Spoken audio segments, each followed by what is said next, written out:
Mes chers compatriotes, bonjour, bonsoir. Nous revoilà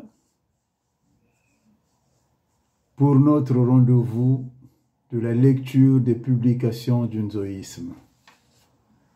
Avant de commencer notre lecture d'aujourd'hui sur l'article qui vient d'être publié, Le mal congolais, nous tenions déjà à remercier les réactions que nous avons reçues sur la publication d'hier intitulée L'avance de Cicéron Massamba sur ses contemporains, dont nous vous mettrons à disposition les jours à venir, car le souci c'est d'élever le débat dans la diaspora, d'instaurer un débat contradictoire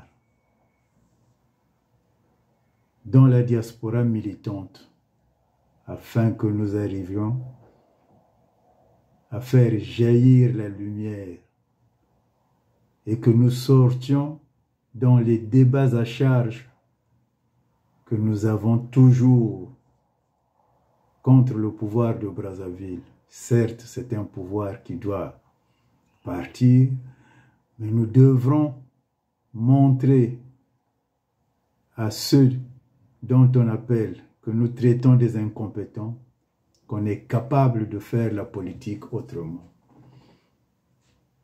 Alors, le mal congolais. À la lumière de Benoît Mundele Ngolo qui a écrit que le Congo est malade, très malade, on pourrait légitimement se poser une première question, à savoir, de quoi souffre le Congo et comment traiter ce mal une fois identifié. Cette maladie, jusque-là indéfinissable, a revêtu le terme générique de mal congolais. Un mal congolais qui, semble-t-il, traduit toutes les peines qu'endure le Congo à se constituer en nation, à se doter des institutions fortes, garantes de la justice et la paix sociale, et à disposer des hommes capables de les conduire objectivement en toute impartialité. La genèse de l'État congolais. Le Congo dans ses frontières actuelles, constitutives de plusieurs ethnies de cultures différentes, procède du processus colonial français et ses avatars. De ce processus ont découlé les éléments fondateurs de la nation congolaise, notamment la formation du territoire et son administration, la définition d'un cadre étatique, la formation des élites et l'organisation de la vie politique et économique. En conséquence, le fait colonial a induit pour cette diversité ethnique une homogénéité et une continuité historique qui, combinée à d'autres facteurs tels que la soumission au même gouvernement colonial, l'usage commun de la langue coloniale et la participation à la vie économique du territoire, a favorisé l'embryogenèse de la conscience nationale et du vivre ensemble. À ce processus d'édification nationale participent aussi les résistances à l'occupation et les revendications et les luttes pour l'indépendance. La démocratie, tare congénitale ou creusée.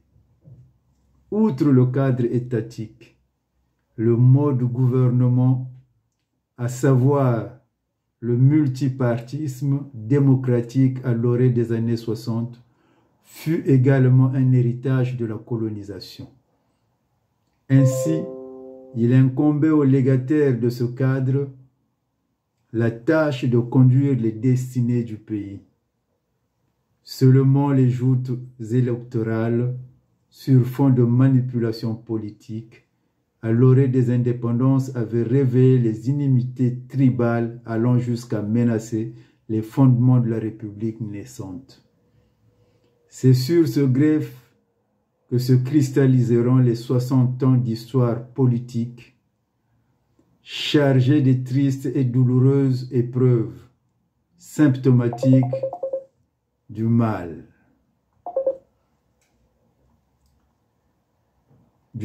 congolais jusqu'à ce jour.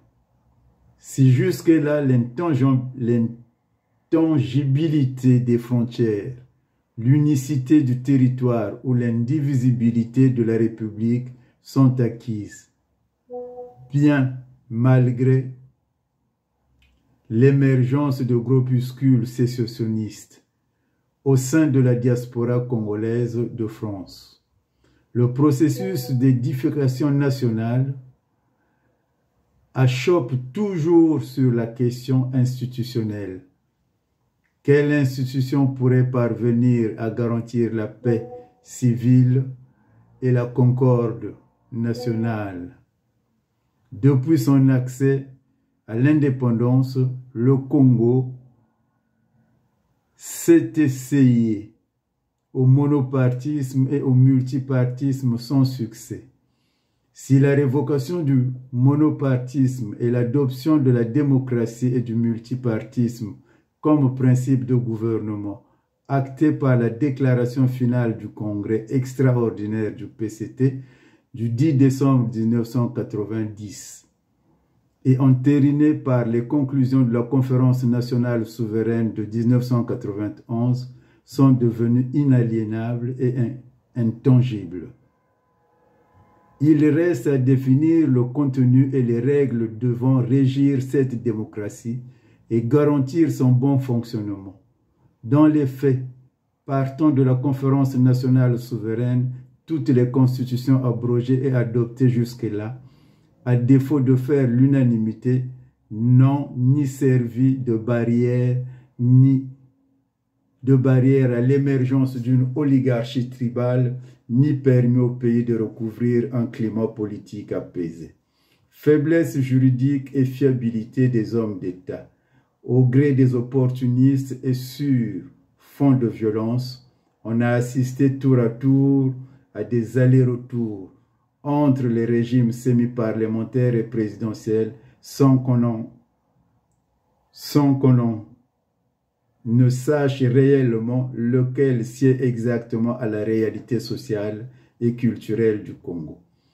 Du demi-parlementarisme post-conférence nationale souveraine à la base de la première crise démocratique, au néo-semi-parlementarisme issu du référendum constitutionnel de novembre 2015 en passant par le présidentialisme issu de la Constitution du 20 janvier 2002, le Congo n'est toujours pas à l'abri d'une énième tentative d'installation d'un régime de quelque autre nature à l'avenir et servir de nouveau de laboratoire institutionnel. La vérité est comme l'écrit Aimé Machika que le mal congolais n'est pas seulement dû à une constitution inappropriée.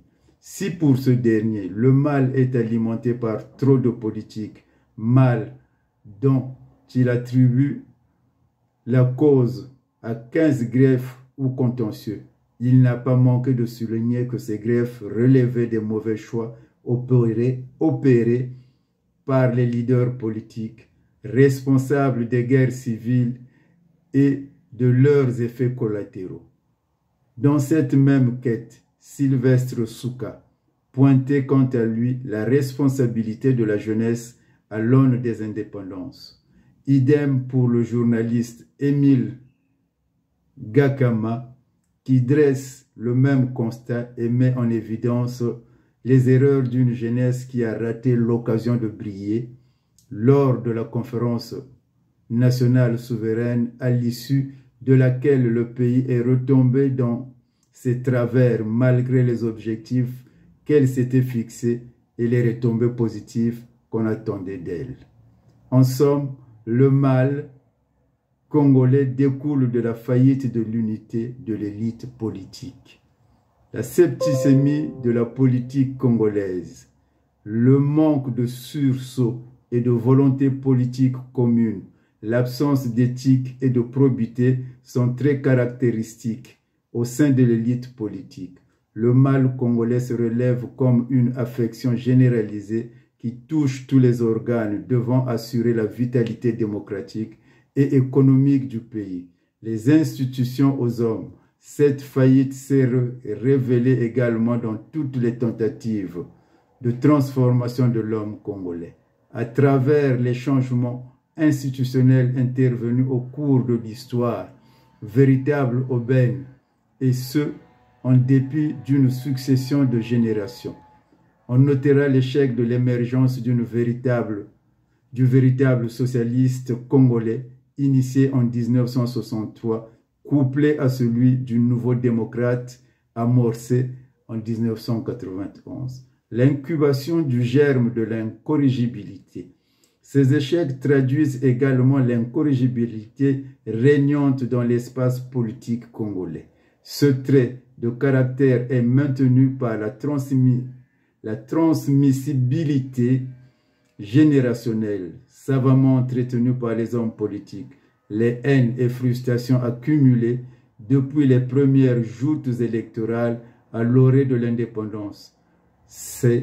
Cela s'est illustré par la formation des alliances politiques lors des élections de 1992. Vieille inimité et alliances nouvelles. En 1992, l'établissement des nouvelles alliances politiques se confondait aux vieilles alliances politiques de la période pré-indépendance et des inimités qui les fondèrent. Les faits étant têtus, la rupture de ces alliances intervenues fut encore sanglante avec son lot de stigmates. À l'échec de leur recomposition, à l'issue de la guerre de 1997 sur fond de malentendus institutionnels, se joint la reconfiguration d'un espace politique constitué de factions politiques devenues irréconciliables du fait de leur incapacité à faire chacune de son côté l'inventaire de leur gouvernance, à en tirer les leçons et se lancer résolument dans la voie de réconciliation et de la démocratie pour le bien de tous et de la nation. Comment remédier au mal congolais? Comment alors solder ce passif afin de sceller à jamais le pacte de la paix et asseoir notre pays sur les bases d'une justice équitable pour son développement? C'est la tâche à laquelle devraient s'atteler celles et ceux qui, en se rasant chaque matin, rêvent de gouverner notre pays pour qu'enfin nous n'emportions pas dans la pressassou les vices qui caractérisent notre présent. Armand Manziono Boutelezi, le Vinlimuneur, Mushinzo, Congo. La bibliographie de cet article est composée des livres suivants. Mundelengolo Benoît, Adieu mes lecteurs, le Mwanansuka de mes livres, édition Les Impliqués, 2019. Aimé Machika, Les origines du mal, éditeur Paris. Souka Sylvestre, Le mal congolais, origine de la ruine du Congo-Brazzaville, édition L'Harmattan. Gakama Émile, Congo-Brazzaville, la clameur démocratique des années 1990, L'Harmattan. Ainsi, nous terminons notre lecture tout en réitérant notre appel en vous invitant de vous abonner sur notre page YouTube afin que nous puissions débattre sur les publications du Nzoïsme. À la prochaine.